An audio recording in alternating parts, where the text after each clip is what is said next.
Greedy old man. My son-in-law threw wine in my face during Christmas dinner when I refused to give up my room to his parents. My daughter added, "Don't call me your daughter anymore." I smiled calmly, got up, and dialed the number. Phase 1 complete. Next came betrayal, revenge, and justice. The police arrived. Before we continue, please subscribe to the channel and let us know where you are listening in the comments. My hand was still on the doorknob when I heard their voices. I'd returned from Thomas Sterling's office early. Traffic downtown had been lighter than expected, and now I stood frozen in my own hallway, keys digging into my palm. After he's gone, this place will finally make sense. Jennifer's voice drifted from the living room, casual as discussing weather. We've waited 3 years already. That was David, my son-in-law. How much longer are we supposed to pretend? I should have announced myself. Should have walked in, asked about their day, played the role I'd been playing since they moved into my West Hills home. Instead, I stayed motionless, listening. "This house is wasted on one old man," Jennifer continued. Something in her tone, not quite cruel but careless, made my chest tighten. "We deserve to be here. We've earned it." "Damn right we have," David said. 3 years of keeping him company, making sure he's not lonely. That's worth something. I backed away slowly, placing each foot with care. The third floorboard from the door creaked if you stepped wrong. I'd learned that when Jennifer was a teenager, sneaking in past curfew. Now I used that same knowledge to retreat silently, to slip back outside and close the door without sound. 30 seconds. I counted them standing on my own porch in the December rain. Then I opened the door normally, letting it swing wide, keys jangling. I'm home. Traffic was terrible coming back from downtown. The living room went silent. When I walked in, Jennifer was examining her fingernails with sudden intense interest. David's laptop was open on the coffee table, screen angled away from me. "Oh, Dad, we didn't hear you come in." Jennifer's voice had transformed. Bright, welcoming, false. "Just got back from some errands." I set my briefcase down carefully. "What are you two up to?" "Nothing much." David closed the laptop with a soft click. "Discussing Christmas plans?" "Ah, yes. The holidays. Always a busy time." I walked to the kitchen, poured water I didn't want, and stared at the rain-soaked backyard. 3 years of suspicions. 3 years of documenting, watching, hoping I was wrong. Now I had confirmation, delivered in their own careless words. That evening I refilled my coffee and passed through the dining room. David sat hunched over his laptop, absorbed. The angle was wrong for him to notice me, but perfect for me to catch the screen's reflection in the antique mirror my late wife Sarah had loved. Home equity line of credit, Portland, Oregon. Power of attorney, elderly parent. Property valuation, West Hills. He typed numbers into a calculator. $850,000. Then $200,000. Monthly payment estimates scrolled past. My hand tightened on the mug until my knuckles ached, but my face stayed neutral. I continued to my study without a word. Dinner arrived at 7. Jennifer had cooked, rare enough to be notable. She moved food around her plate, cutting chicken into precise pieces she barely ate. "So, Dad, I wanted to mention something." She touched the pearl necklace I'd given her for her 30th birthday. "David's parents will be visiting for Christmas." "Linda and Robert? That's nice. When do they arrive?" "Day after tomorrow. They'll stay about a week." I nodded, chewing slowly. "The guest room is available." "Well, actually," Jennifer's fork paused midair, "Linda has back problems. The guest room mattress might not be ideal for her." "I can purchase a new mattress." It would just be easier if they had a more comfortable space." She laughed, too quick, too high. "You know how Linda is about comfort." David said nothing, but his expression was smug, satisfied. "I see." I set down my fork with care. "We'll discuss this later." The rest of dinner passed in loaded silence. Jennifer asked about my day. I mentioned errands, a meeting, nothing specific. David excused himself early, citing work emails. Jennifer cleared dishes with exaggerated helpfulness, like a child trying to earn favor after misbehaving. By 10, they'd retreated to their bedroom. I waited until I heard their door close, their voices murmuring behind it, before I moved. My study was on the first floor, oak-paneled and quiet. I locked the door, a habit from my years as an accountant, protecting client files. Now I was protecting something more valuable. The desk drawer required a key I kept separate from my main ring. Inside lay a thick accordion folder, meticulously organized. I spread the contents across the mahogany surface like a card player revealing a winning hand. Bank statements. 3 years of Jennifer's charges on cards I'd temporarily covered. $95,000 total. Each statement highlighted, dated, cross-referenced. Loan agreement, $32,000 for Jennifer's BMW, signed 2 years ago. To be repaid within 12 months. That deadline had passed 18 months back. Her signature was clear at the bottom.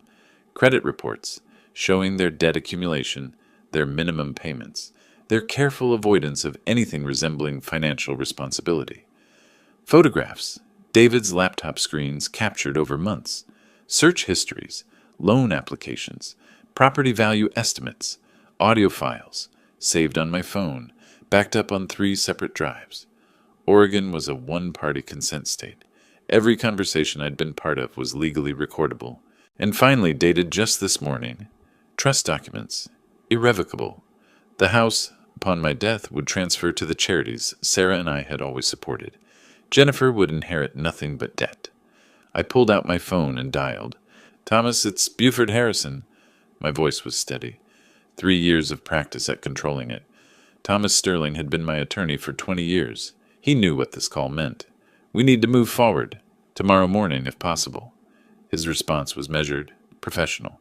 Questions about timing, about certainty, about consequences. "Yes, they've made their final move. Time to execute phase 1. I paused, looking at the evidence spread before me. The trust documents, the loan notifications, everything. He agreed. 9 a.m. tomorrow, his office downtown. "Good. I'll see you at 9. And Thomas, thank you for your patience these past 6 months." I hung up and allowed myself a small, cold smile. I didn't sleep that night. Not from anxiety. I was done with that. I sat at the kitchen table as dawn broke, rain streaking the windows, my folder of documentation beside me like a loyal soldier. 3 years of evidence. Today I would add the final pieces. By 6:45 a.m., I was reviewing my checklist one last time. Trust documents, ready for signature. Loan paperwork, organized chronologically. Withdrawal of power of attorney, drafted and notarized. Everything Thomas and I had spent 6 months preparing. Jennifer and David's alarm went off upstairs around 7:30. I heard it through the ceiling, heard the shower start. By 8:15, I was in my car, pulling out of the driveway before they'd finished their coffee. Let them wonder where I'd gone. Let them assume I was running errands like always. Thomas Sterling's office occupied the 14th floor of a glass building downtown. Rain hammered the windows as we sat across from each other, paperwork between us. "This is the final set." Thomas slid a leather portfolio toward me. "Once you sign, the trust is irrevocable. The house will transfer to the designated charities upon your death. Your daughter will have no legal claim." I opened it, scanning terms I'd already memorized. "And the loan documentation?" "All valid. Every payment you made on their behalf was documented as a loan, not a gift. Their signatures are on file. Total, $127,000. The number was satisfying in its weight. Real, undeniable. When can we serve notice?" "Whenever you're ready." "But Buford." He leaned forward, hands clasped. "Are you certain? This will destroy your relationship with your daughter." I met his eyes. Thomas had known Sarah, had handled her estate when cancer took her 4 years ago. He understood what family meant to me, but he didn't understand what these 3 years had cost. She destroyed it herself. I'm simply acknowledging the reality. I signed. Each stroke of the pen felt like closing a door I'd held open too long. Trust document, loan notices, power of attorney revocation. My signature, witnessed and notarized, making everything official. By 11, I was home. The house smelled of coffee and Jennifer's expensive perfume. She was in the living room, phone pressed to her ear, laughing at something someone said. She waved at me absently as I passed. The next 3 days blurred together in a choreography of small humiliations. "Dad, we need the Christmas decorations from the attic. All of them. Today." Jennifer stood at the bottom of the attic ladder, not looking up from her phone. I was 64 years old, climbing into dust and heat, handing down box after box, 8 in total. each one heavy with ornaments, lights, artificial garlands Sarah had collected over decades. "Be careful with the ornaments. Some are expensive," Jennifer said when I nearly dropped the seventh box. David walked past without acknowledging me. Didn't offer to help, didn't even slow down. I said nothing. Each box I carried down was evidence. Each ignored courtesy was documentation of who they'd become. "Here's what we need for the Christmas dinner." Jennifer thrust a handwritten list at me the next morning. "Stick to these brands. Linda will notice if we go cheap." I scanned the items. Organic turkey, imported cheese, specific wines I knew cost $65 per bottle. "This will be expensive." "It's Christmas, Dad. Don't be stingy." Something in her tone, dismissive, entitled, reminded me of David. They'd been married 5 years. Sometimes people became their spouses.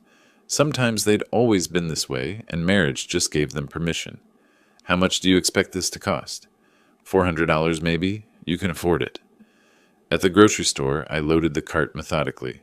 Premium ingredients, exact brands, 3 bottles of wine at $65 each. The cashier rang up the total. $427. I handed over my credit card and watched her swipe it, watched the receipt print. Another entry for the folder, another brick in the wall I was building. That evening, December 18th, 3 days before David's parents arrived, I needed a screwdriver from the garage.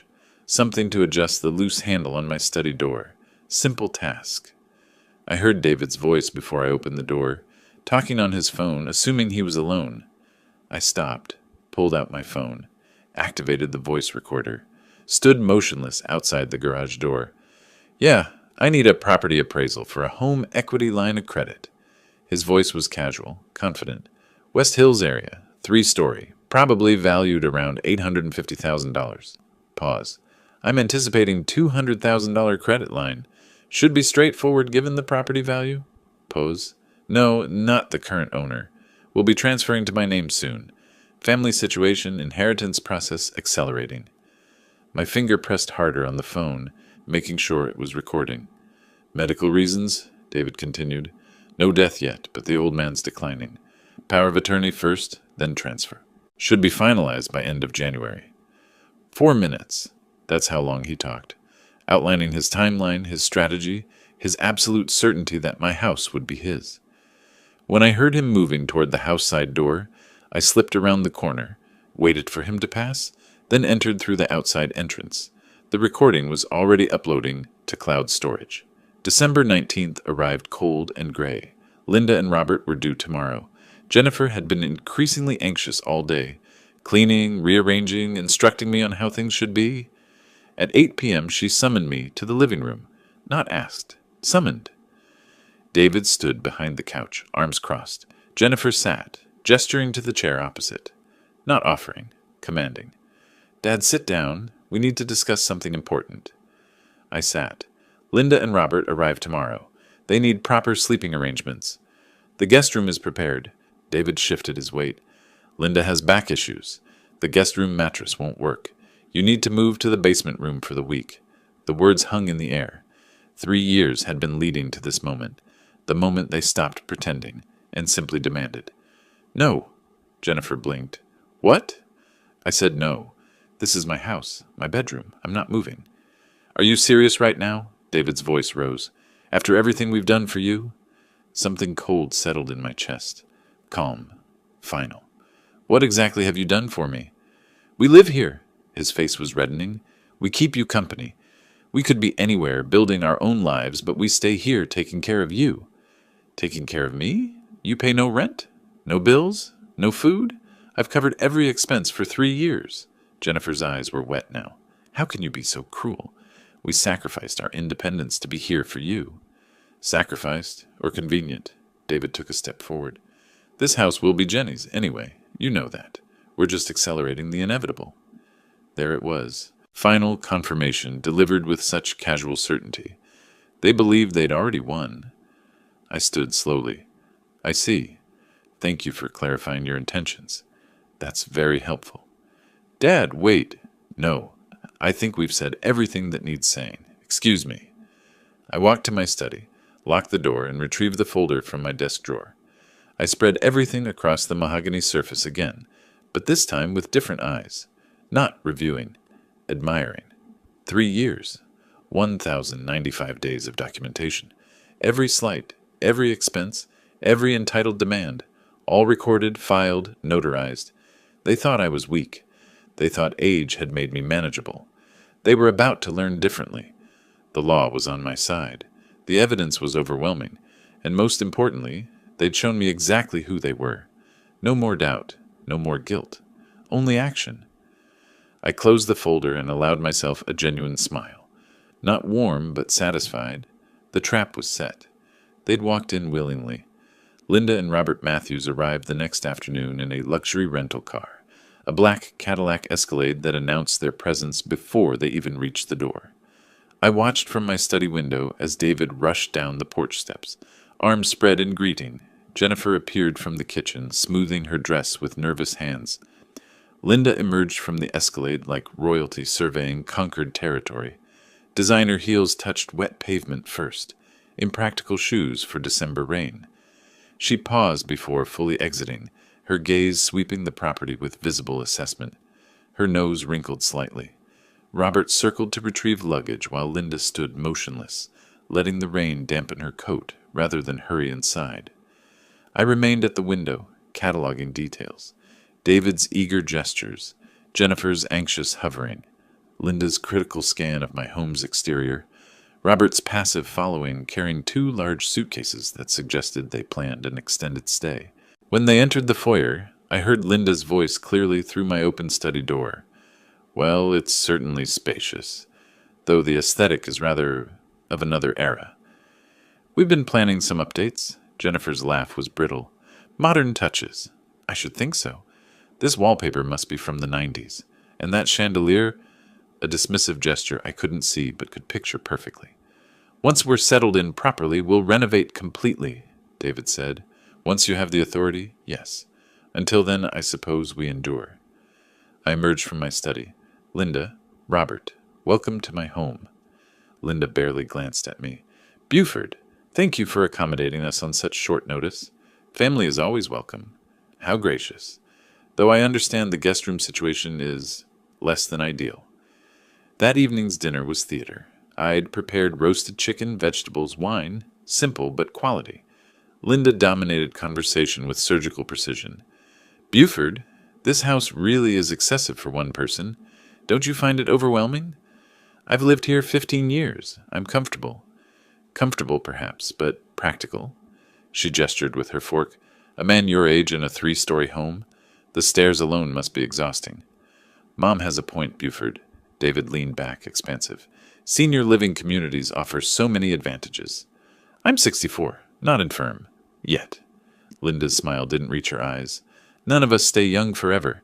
David has told me about your forgetfulness. My what? Just little things, Dad. Jennifer spoke quickly. You know, misplacing keys, forgetting appointments. I've misplaced my keys twice in 3 years. I've missed no appointments. Denial is common. Linda cut her chicken with exaggerated care. My mother was the same way before we had to intervene. Linda, perhaps, Robert began. Robert, please. She silenced him with a look. David deserves this house. He's earned it through patience and devotion. Earned it? I kept my voice level. How?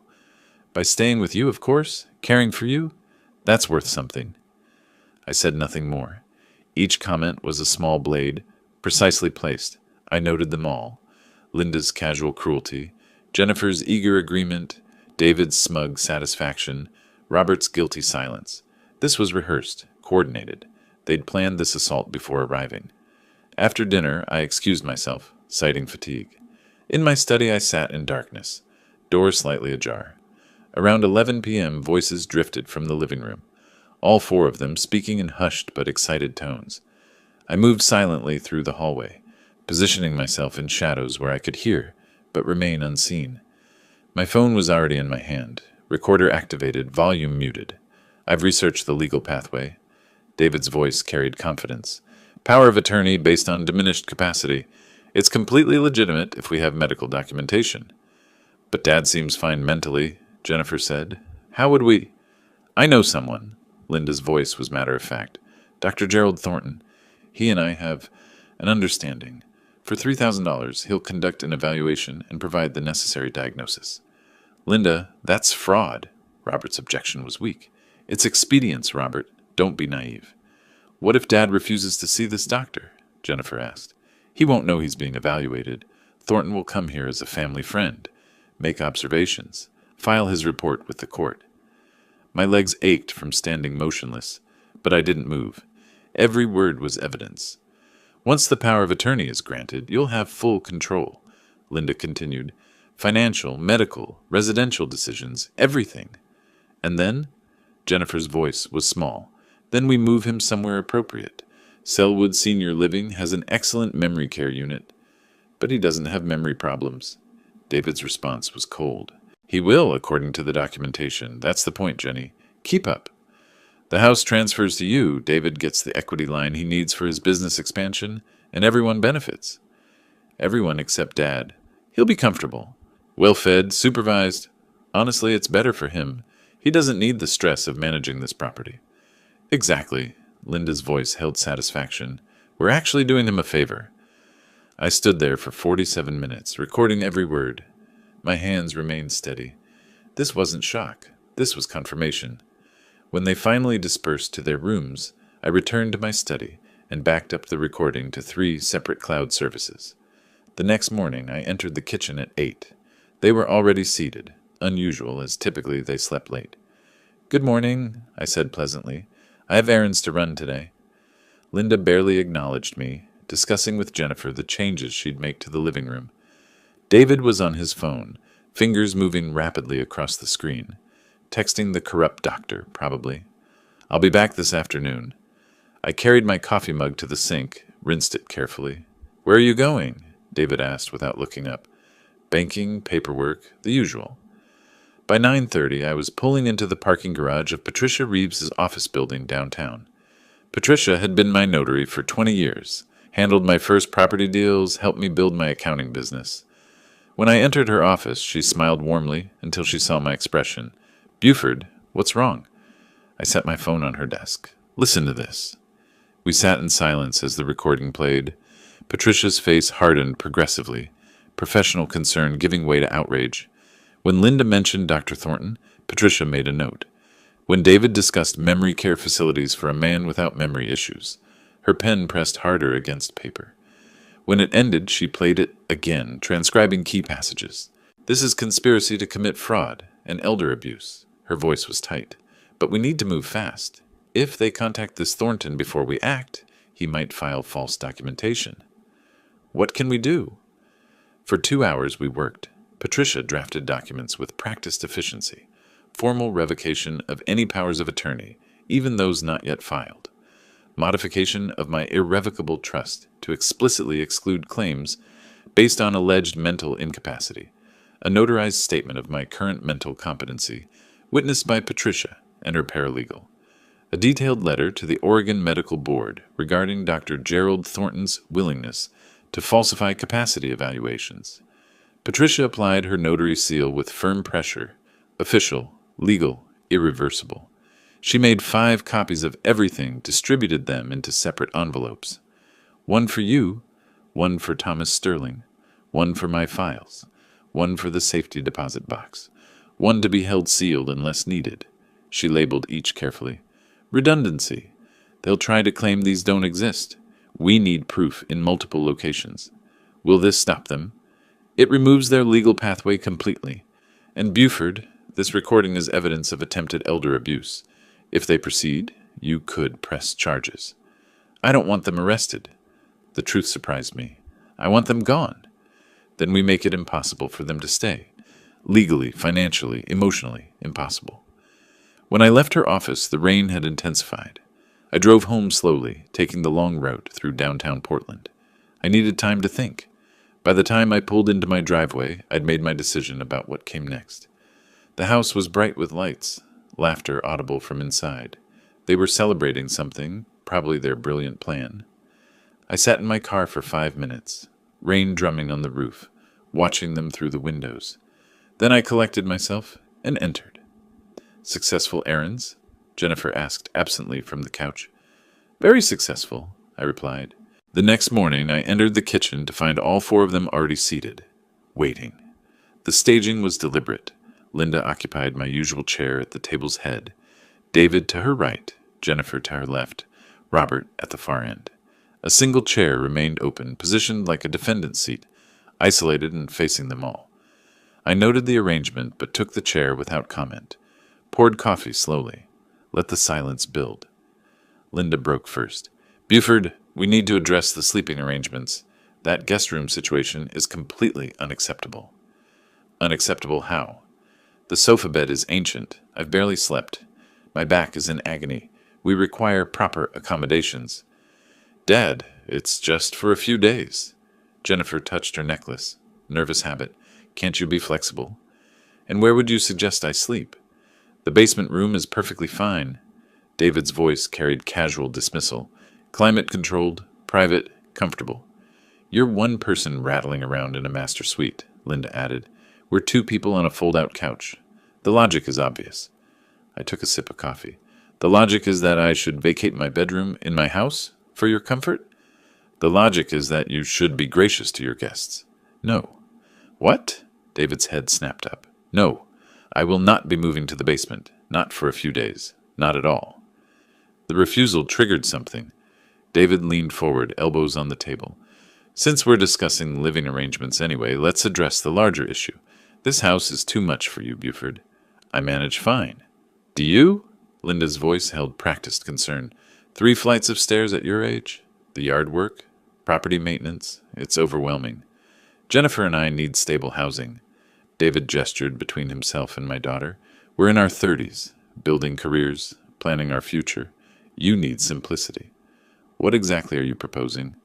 "Senior living. There are excellent communities in Portland. Oak Gardens, for example. Beautiful facility. All amenities included." "You've researched this?" "We've just looked into options," Jennifer said quickly, "for when the time comes." "And you believe the time has come?" "Yes. Honestly, it's overdue." David spread his hands. "You should be somewhere with support staff, medical care, social activities, with people your own age." "I'm 64, not 84. Age is just a number. It's about capability." Linda cut her toast into precise squares. "And realistically, you're declining?" "Declining? Based on what assessment?" "Based on observation. Memory issues, mobility concerns, difficulty maintaining this large property." "I have no memory issues. My mobility is fine. The property is well maintained." "You're in denial. That's common." I set down my mug with care. "And what happens to this house if I move to Oak Gardens?" David smiled. "It stays in the family, obviously. Jennifer inherits eventually anyway. This way she benefits now, when she needs it." I pulled out my phone, opened the calculator, typed 4,500, 12, showed them the result, 54,000. "So I pay $54,000 annually for a studio apartment while you live here rent-free?" "Dad, don't make it sound so mercenary." Jennifer's voice was strained. "We're trying to help you." "Are you?" I turned to face her directly. "Jennifer, look at me." She wouldn't. "Do you truly believe I need this help, or do you need this house?" "I think it would be better." Her voice was barely audible. "For everyone." "Better for me, or better for your situation?" "Both. You'd have care, we'd have stability." 3 years ago you moved in here saying you needed temporary help. "Just until we get on our feet," you said. Was any of that true? It was true then. And now? Now things have changed. We have different needs.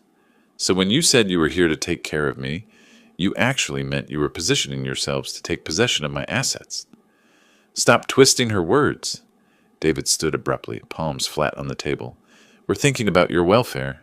"My welfare? Or your inheritance?" "Both. Why can't it be both?"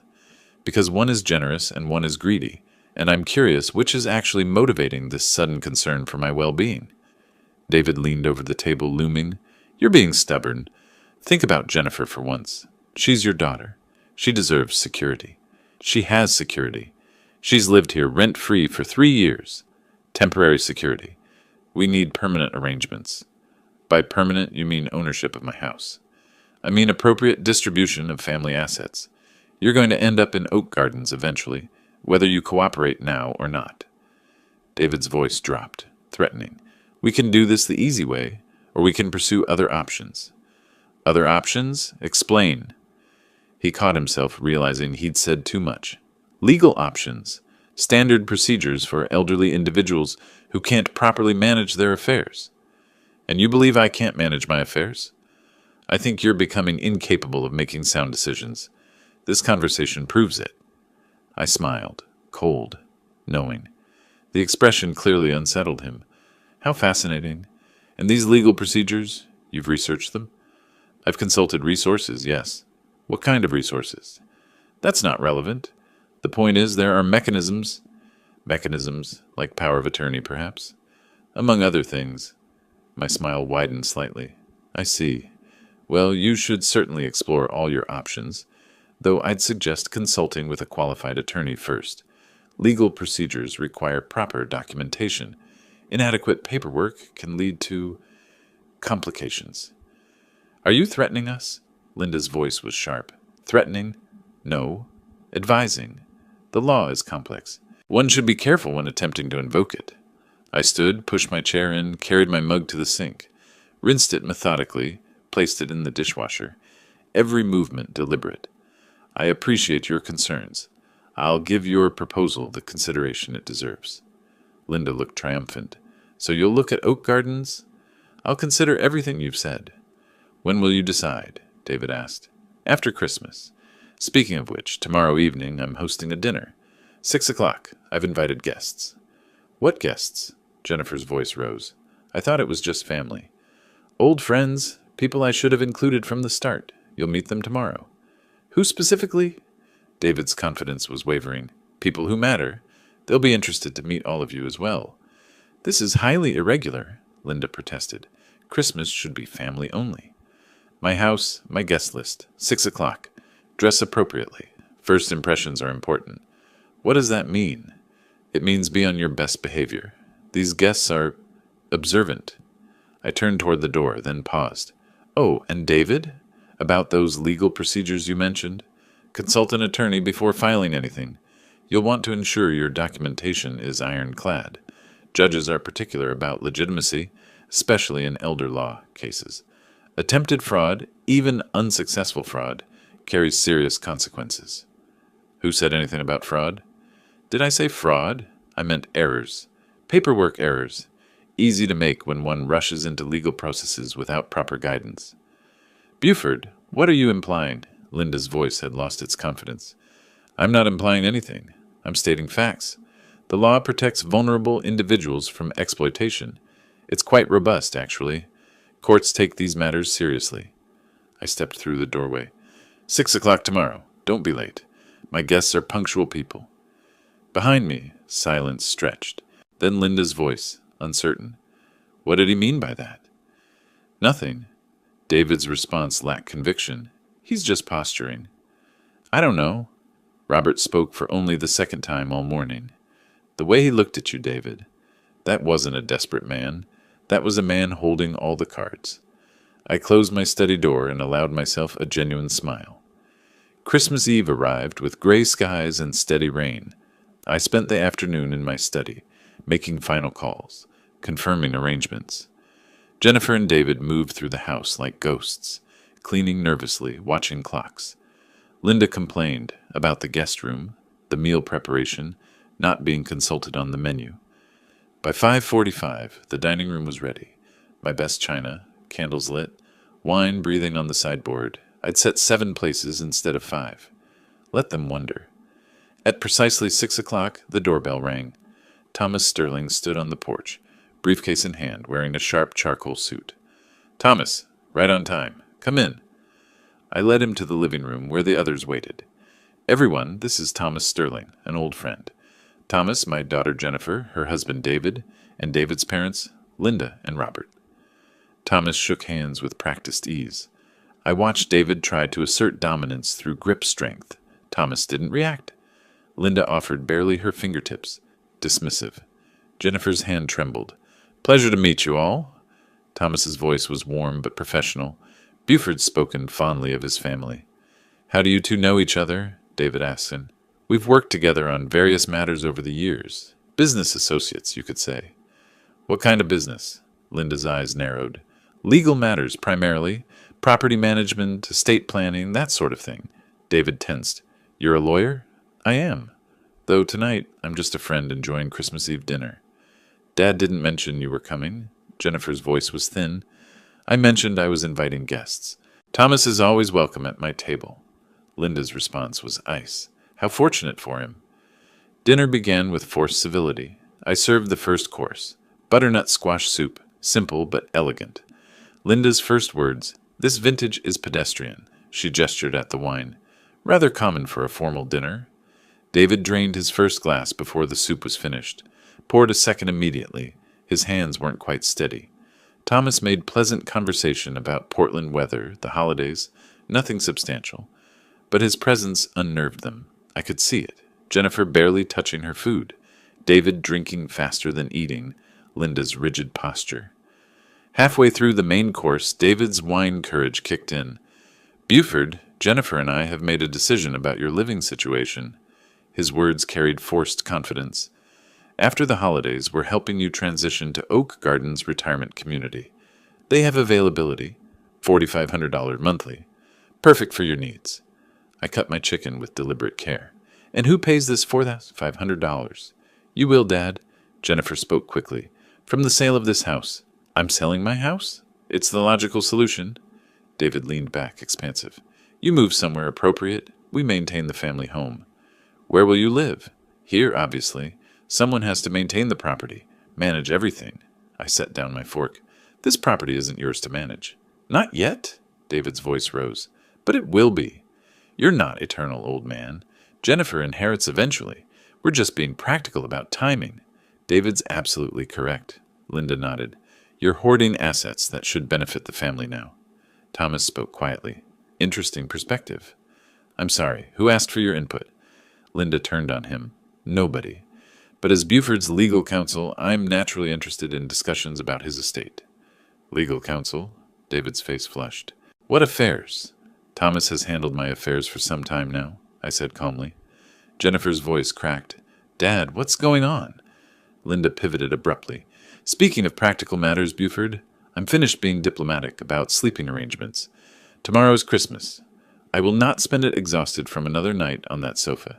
You're giving us your bedroom tonight. No, Linda, I'm not. David stood, chair scraping back. Yes, you are. This is ridiculous. One person in a master suite, two people on a couch.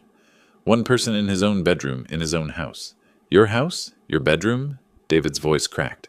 You keep saying that like it means something, like you'll be here forever. Old man, you're in our way. Everything here will be ours eventually. Why are you making this so difficult? Because it's mine, not yours. Not eventually. Mine. How selfish. Linda's voice dripped contempt. How utterly selfish. David grabbed his wineglass, still half full. His face was crimson, eyes unfocused. Greedy old man, you have everything and share nothing. You're selfish and pathetic. His arm drew back. David, don't. Jennifer's warning came too late. The wine arced through candlelight, hit my face, splashed across my white shirt, dripped onto the table. Cold shock of liquid, red staining white. For 3 seconds, nobody moved. The glass slipped from David's hand, hit the table edge, shattered on the floor. Jennifer gasped. Linda exhaled. Satisfaction or shock, I couldn't tell. Robert stood, moved toward the door. Thomas pulled out his phone. I reached for my napkin.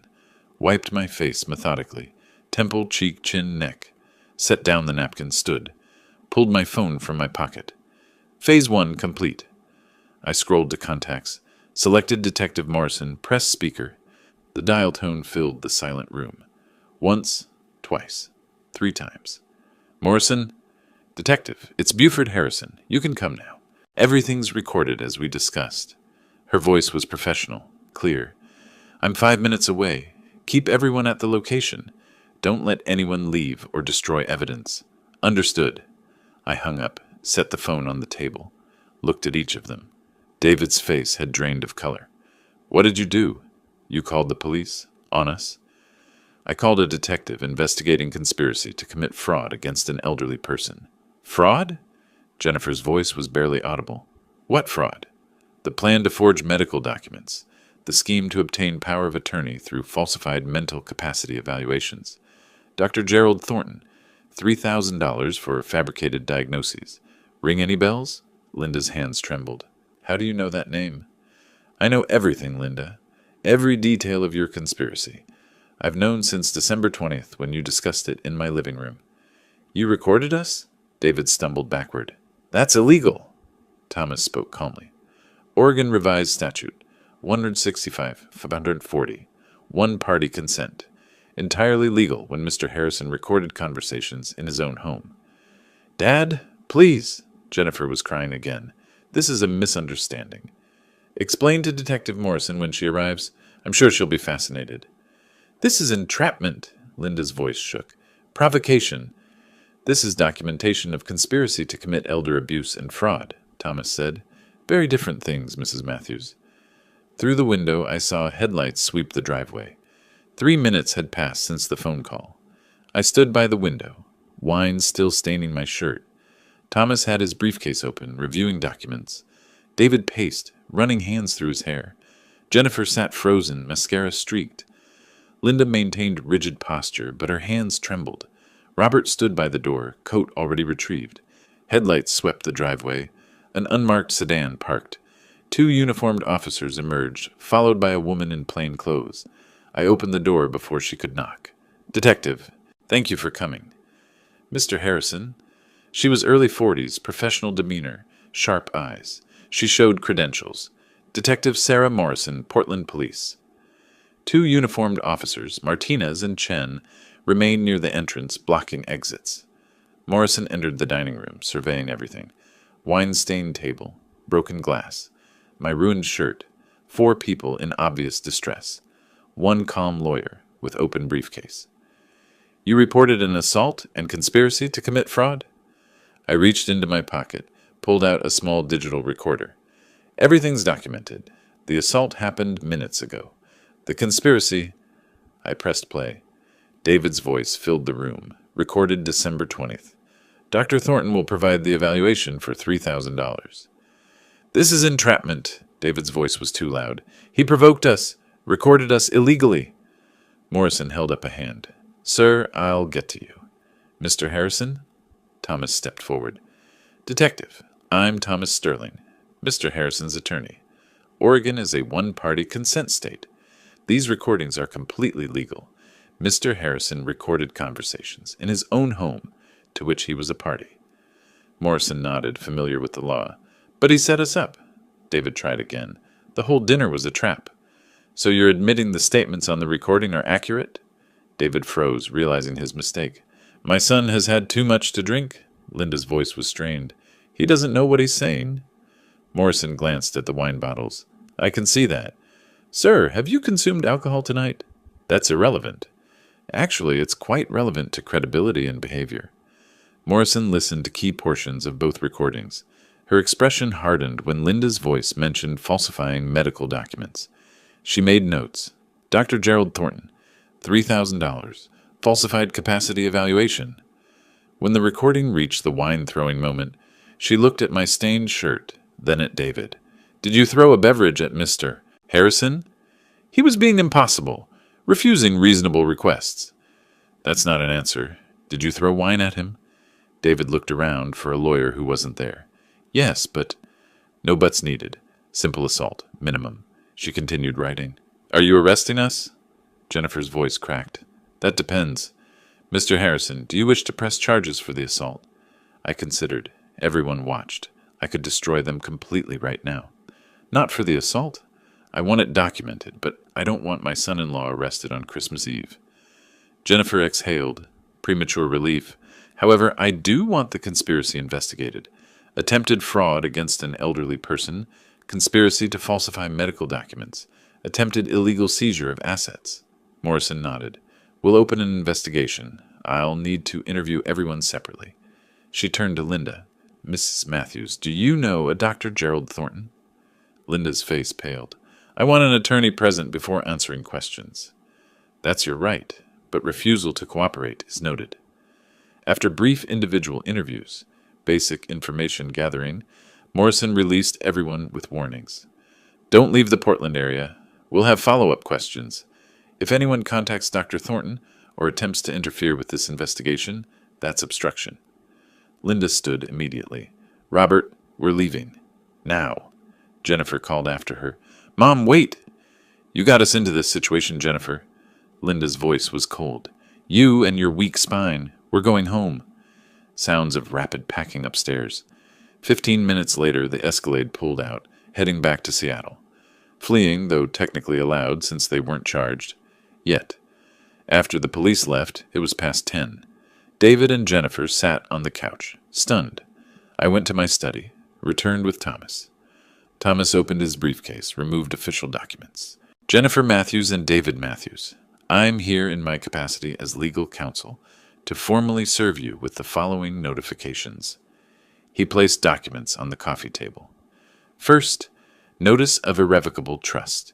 The property at this address has been transferred to an irrevocable trust. Beneficiaries, Portland Breast Cancer Research Foundation and Oregon Food Bank. Upon Mr. Harrison's death, this property transfers to said charities.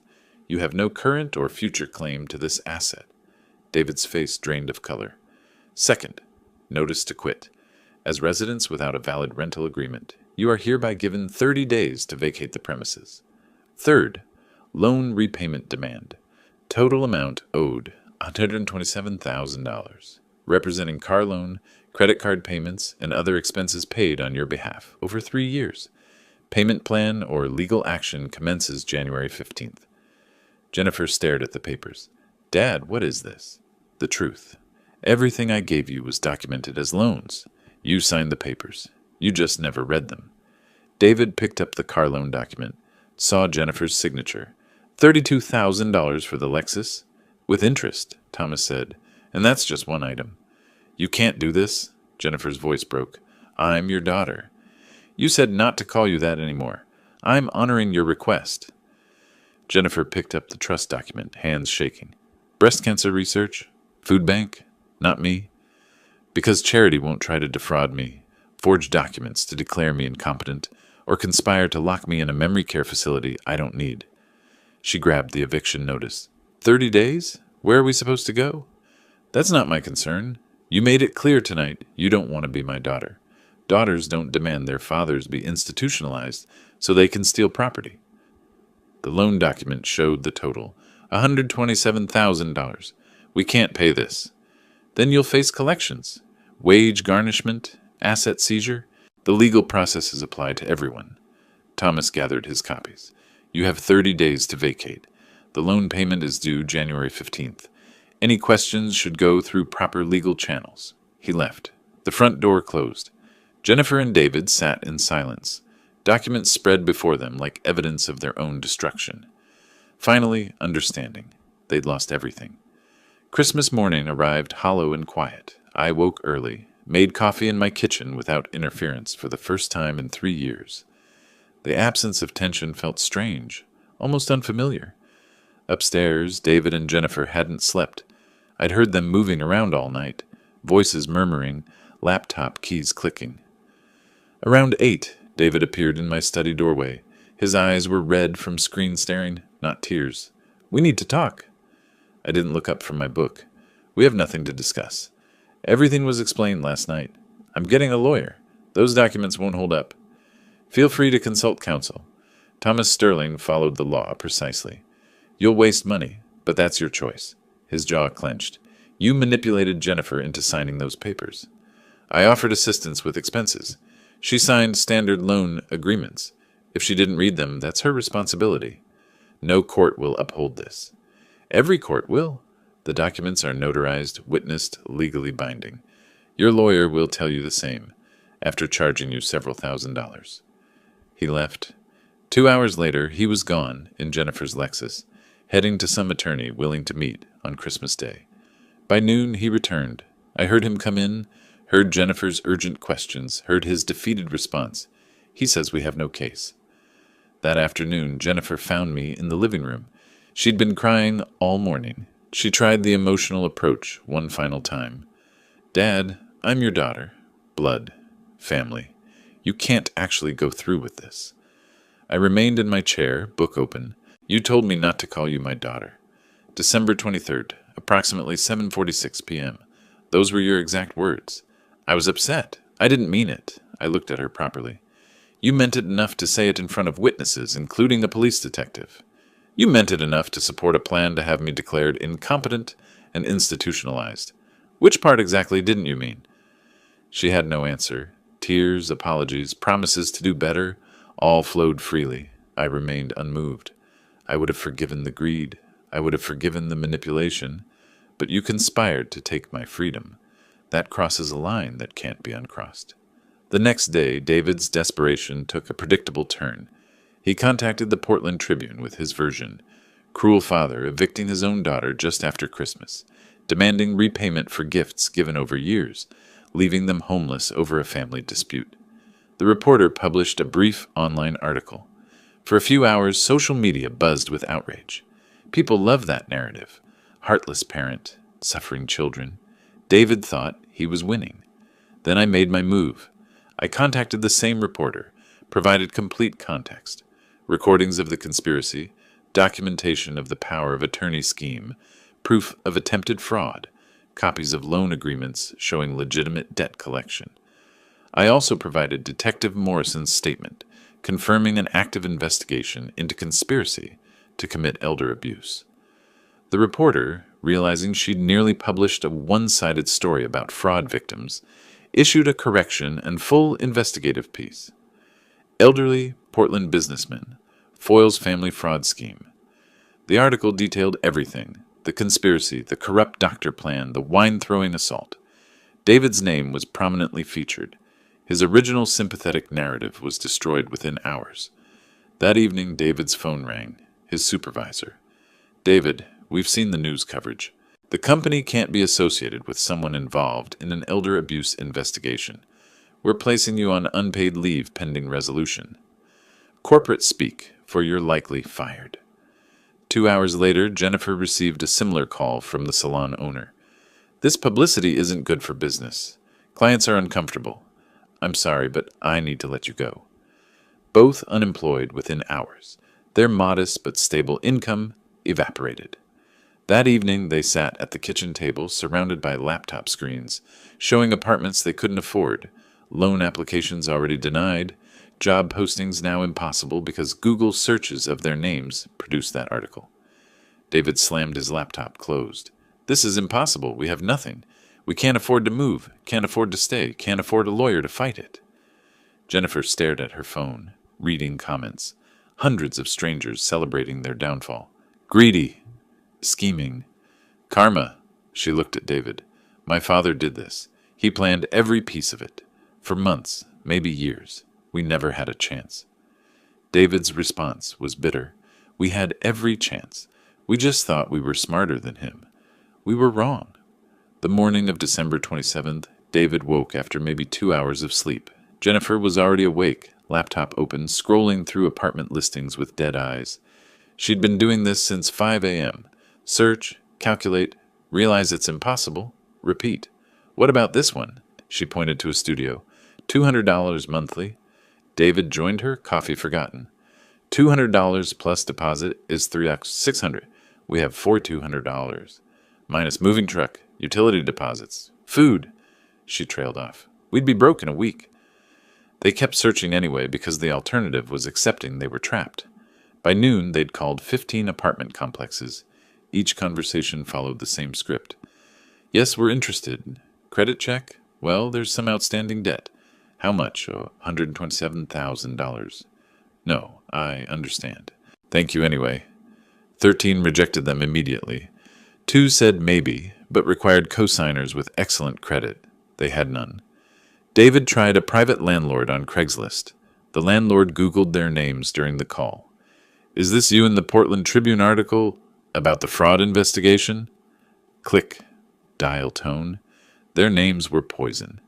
Jennifer went to the bank, hoping for a personal loan. The loan officer was sympathetic until he ran the credit check. Mrs. Matthews, you have a registered debt of $127,000 with an active collection notice. Your debt-to-income ratio is, well, infinite since you're currently unemployed. I can't approve any credit. What about our savings? He checked. $4,587.23 in your joint checking. That's all you have with us. She'd hoped there was more somewhere. There wasn't. Mid-afternoon, David decided to sell Jennifer's Lexus. He retrieved the title from their filing cabinet. Owner name, Buford Harrison. He reread it 3 times. The vehicle they'd driven for 2 years wasn't theirs at all. He found me in my study. The car, you own it? According to the title and loan agreement, yes. It's collateral for the debt. We need it. For work, for finding housing. You're welcome to continue using it until you vacate. After that, it reverts to me as partial debt repayment. That's worth $25,000. That barely covers a fraction of what you claim we owe. Correct, which is why the remaining $102,000 will still need to be addressed. Evening found them back at the kitchen table.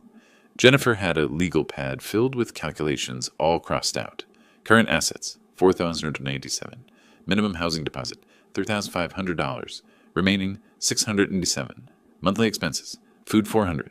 Phone Zotch, $40. Insurance $200. Gas $100. Total $840. Deficit $153. And that's before rent. David looked over her shoulder. This assumes we find an apartment that accepts us, which we can't. It assumes we have income, which we don't. Jennifer drew a circle around the numbers. We're $150,000 in the hole when you count the debt. We make nothing. We have nothing. Your father knew this exact calculation. He engineered it so there's no escape. Jennifer stared at the pad. No, he engineered it so we'd understand exactly what we did. We lived off him completely. Every comfort we had was his. We just didn't realize it because he never made us feel it. Until now. That evening, Jennifer found me in the living room, reading by lamplight. She stood in the doorway. No tears left, just exhaustion. What do you want? Tell me. Money? Public apology? Me on my knees? What would make you stop this? I marked my page, closed the book, looked at her properly for the first time in days. I want you to understand something fundamental. Dignity isn't purchased. It can't be negotiated or borrowed. You sold yours for the illusion of easy money, a house you didn't earn, wealth you didn't build, security you didn't create. I'm not punishing you, Jennifer. I'm removing the support you took for granted and forcing you to stand on your own merit. If you have none, that's not my failure. It's yours. She stood there, those words sinking in. For the first time, she wasn't arguing or manipulating. She was listening. You've been planning this for how long? 3 years. Since the day I realized you saw me as an obstacle to inheritance rather than a father. And there's nothing I can do? Nothing that would change your mind? You had 3 years to treat me with respect. You chose contempt. You had opportunities to be honest. You chose conspiracy. You had chances to see me as human. You chose to see me as an asset to acquire. Those choices are final. These consequences are earned. She turned to leave, paused at the door. Did you ever love me? Your daughter? My voice was quiet but clear. I love the daughter I raised. I don't know who you've become. She walked out. I returned to my book, lamp casting warm light in my reclaimed home. Upstairs, Jennifer packed what little truly belonged to them, which turned out to be almost nothing. Jennifer woke to winter sunlight streaming through windows that would never be hers. Today was departure day. December 28th, the deadline I'd given them reduced from 30 days to 10. No extensions, no negotiations, no mercy. She looked around the guest room, their temporary home for 3 years. She saw it clearly now. They'd always been guests, never residents, never family. David was already awake, 2 suitcases open on the bed, nearly empty. That's all we can take? He gestured around the room. Everything else is his. The bed, dresser, lamp, even the hangers. We take our clothes and leave. 2 suitcases for 3 years of living. That was the sum of what they actually owned. They went through possessions methodically, discovering truth in each item. Jennifer reached for her jewelry box, gifts from me over birthdays and Christmases. Can I take these? David checked Thomas Sterling's documents. Gifts valued over $500 revert to estate as debt payment. How much are those worth? Maybe $3,000. Leave them. Her laptop, purchased by me for salon work. This belongs to him. Leave it. Kitchen appliances bought with my credit card. Mine. Artwork selected with my money. Mine. Books, decorations, cookware, everything stamped with my invisible ownership. By noon, 2 suitcases contained clothes, toiletries, a few personal photos, their sum total. 3 years reduced to 60 pounds of fabric and memories. At 2 p.m., they did a final walkthrough. Each room was a monument to their delusion. The dining room where they'd eaten hundreds of meals, my table, my chairs, my food. The living room where they'd watched television, my TV, my couch, my subscription. Jennifer stood in the kitchen, hand on the granite countertop. I told people this was my house. I gave advice on home renovation like I owned it. Everyone was wrong, David said, including us. They carried suitcases downstairs. I was in my study, door open, deliberately visible. They passed without speaking. I didn't look up from my computer. They were already gone to me. They drove to the Starlight Motel on 82nd Avenue, the kind of place that rents by the week, charges cash, asks no questions. $65 per night was all they could afford. The room was 200 square feet. 1 bed, 1 bathroom, 1 window overlooking the parking lot, 1 ancient TV bolted to the dresser. The heater rattled. The carpet bore stains. This was what $4,000 purchased. 60 nights of barely adequate shelter. Jennifer sat on the bed, testing the springs. They squeaked. She thought of the guest room bed they'd just left. Memory foam, high thread count sheets, quiet comfort. This is our life now. David dropped the suitcases. Temporarily, until we recover. Recover how? We have no jobs, no references, no credit, and everyone who Googles our names finds articles about fraud. At 4 p.m., someone knocked. A courier with certified mail. David signed, opened it. Portland Police Department letterhead. Investigation RE. Conspiracy to commit elder abuse. Case closed. Insufficient evidence to prosecute. While recorded conversations demonstrate intent to commit fraud, no actual fraudulent actions were completed. Case filed as resolved with notation. What does that mean? Jennifer asked. Means we're not being charged, but it's permanently documented. Any future background check shows we were investigated for elder abuse conspiracy. So we're guilty without being convicted? We're tainted, which is almost worse.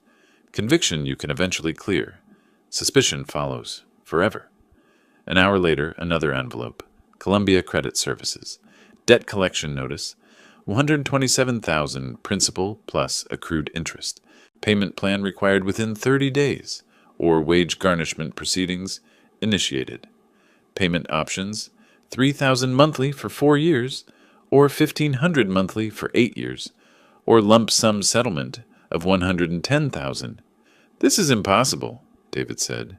Jennifer read over his shoulder. What happens if we don't pay? Wage garnishment, asset seizure, property liens, credit reporting, civil judgment. They can take money we don't have from jobs we don't have. We signed the papers. That's all that matters legally. Evening settled. They sat on the bed, nowhere else to sit. TV stayed off. The heater rattled. A couple argued next door, voices bleeding through thin walls. David stared at the debt notice. Jennifer stared at the police letter, 2 pieces of paper summarizing their destruction. He planned this, David said finally. Every detail. The loans, the trust, the recording, the timing. This wasn't reaction. This was execution. For 3 years we lived in his house, ate his food, drove his car, spent his money, Jennifer said, and complained it wasn't enough. We saw him as an obstacle instead of... She couldn't finish. Instead of what? A person? A father? Jennifer nodded. We forgot he was human. We treated him like an inheritance waiting to happen. They sat in silence. Outside, Portland's lights glowed. A city full of people living lives, unaware of the small tragedy in room 211 of the Starlight Motel. 2 people who gambled everything on greed and lost. Jennifer lay down, fully clothed, staring at the water-stained ceiling, understanding finally and completely there was no going back. This was their life now. This was what they'd earned. The same evening, December 28th, around 9 p.m., I sat in my reading chair, the leather one I'd owned for 15 years. Book open but unread on my lap. The house was quiet in a way it hadn't been for 3 years. Not empty. Inhabited. By choice. By peace. No television blaring from the guest room. No arguing about money, about me, about their entitled future. Just the subtle sounds of an old house settling, wood contracting in winter cold, the furnace cycling, rain beginning against windows. This was my home again, completely, undeniably, peacefully mine. On the coffee table lay the thick folder I'd assembled over 3 years. I opened it one final time, reviewing the chronicle. Page 1. Transcript of overheard conversation, June 2022. David telling Jennifer, "He won't last forever, and this house will be worth a fortune." Page 15. Photographs of my original will versus the new irrevocable trust. Page 32. Audio transcripts of the December 20th conspiracy, each sentence damning. Page 45.